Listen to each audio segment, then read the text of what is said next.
guys, Frontwoodsfarmer, welcome back to the channel. Today we're going to be fooling around with the sawmill. If you aren't subscribed to the channel and you didn't see any of the sawmill videos, hit the subscribe button.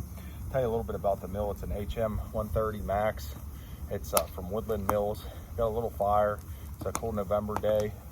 Got a little bit of wood chopped. I'm just recovering. I hurt my back again this year, so I just got a little bit better. I'm going to mill a couple logs here today. Put a new chainsaw chain on my chain. Just really getting ready for winter. I mean, it's here right now, but I'm gonna bring a little firewood in the house. Thank God we got that cut already done. I don't know a lot about the mill yet. I mean, I know more than when we first got it. So if you see me and my dad milling on this video and you're like, wow, it's really not how you do it, we don't really know yet. As far as running the mill itself, we're having some watering issues. We're going through blades a little more than I think we should. The second thing that I think we're doing wrong would be as far as like how to position the logs to get the most board feet out of your lumber. So I think that's stuff that all takes time. So stick around, watch the channel. I hope you enjoy this video.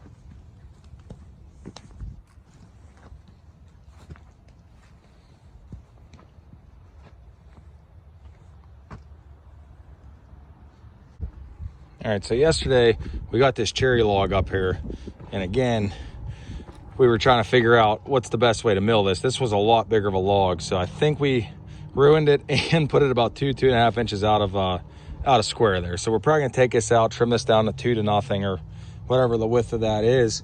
And then before we do all that, I wanna get this water. I'm gonna drain this. I think I got some dirt in this line here. This line system I really don't like. It needs to be like a, I don't really know how to say, like going in and going out versus then it's all piled up and stretching out and stretching in. It really doesn't do good. That's the only thing that I've seen that I really dislike about the mill. Everything else is really nice. As far as that goes, yeah, I mean, I like the tank, the overhead tank, gravity fed, but this system here to just the watering, if you get a little piece of dirt in the petcock, it doesn't work. So we're gonna change out the blade here today, and then we're gonna drain this and we'll get started.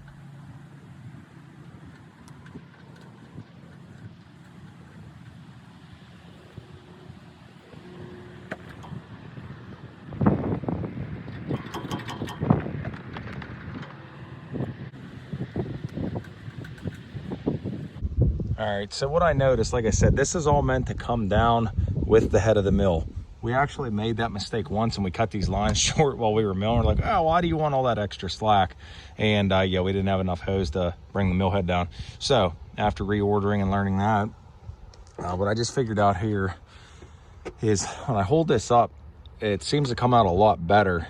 So like I said, I don't know what you're supposed to do with it. It's almost like it needs a system for the hose to come up and down, and it doesn't have one. It's the only thing I can't quite figure out, but it may be easier. I have to read the manual. All right, so anytime you want to change this blade, you want to be very careful with the new and old blade, and you need gloves. So I'm going to grab my gloves before we get started here, but I'm going to just show you some basics. So you want to take the tension, which is this knob here. You want to take it totally off the blade. So you want this blade nice and loose. And we're gonna put this new blade on, and I'm gonna show you how to make sure it's true. Then after, we're gonna make sure the water is working. If this water ain't working, we're not gonna use this sawmill today, so hopefully we get the water figured out. So again, you wanna be very careful with this blade. You got kids or pets, you're gonna wanna keep them away from these blades too. Even when they're dull, they can still cut you pretty good. Yeah, but this is a nice mill.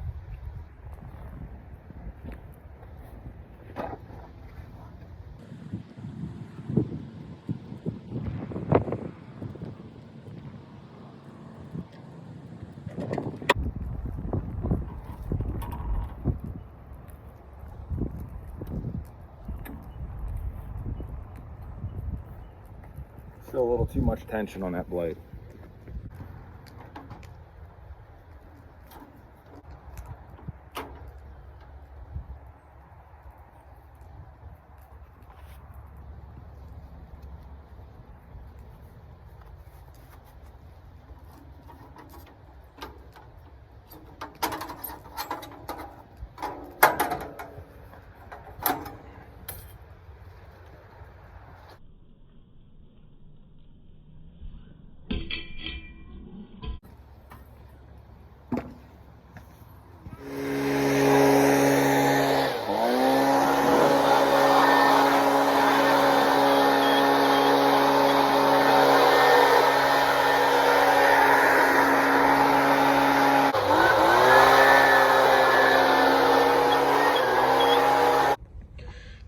right, so I got these guides right here.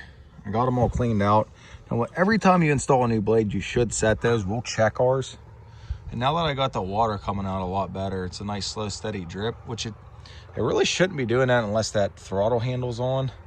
I hit the throttle handle and it seemed to stay about the same. So we're just gonna leave it at that. I'd rather have a wet wood that gets ruined than a blade that gets ruined at this point. So we're gonna spin this new blade on now. What you wanna do is you want that blade to the back of that pulley completely flush on both sides. And then we're gonna put a little tension on it, get it to where we think it should be. And we're gonna spin it by hand. That way if it does come off, it comes off well, it's not running really fast at a high RPM.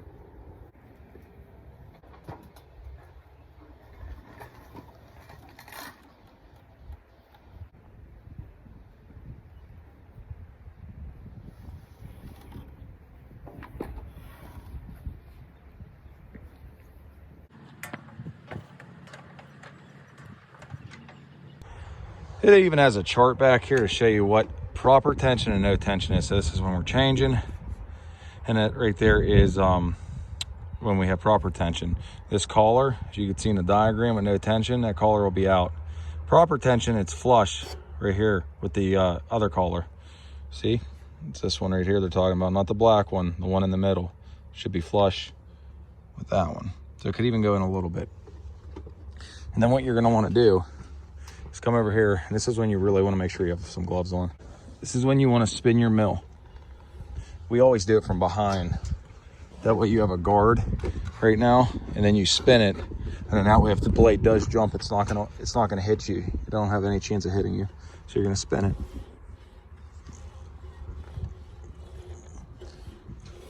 Like that. And then you wanna keep checking it. And you wanna spin that around maybe 10 times.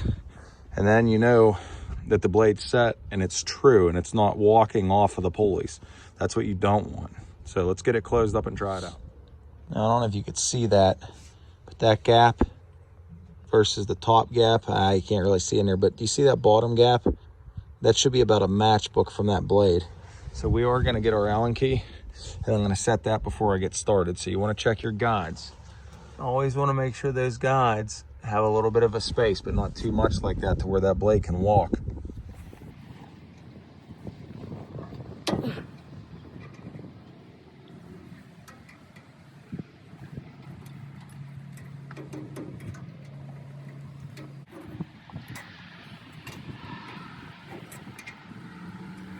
Now, if you could see in the back by the guide, it's a little unsteady. That's about the gap you want. So we set that gap and we should be good to go now. We checked both sides.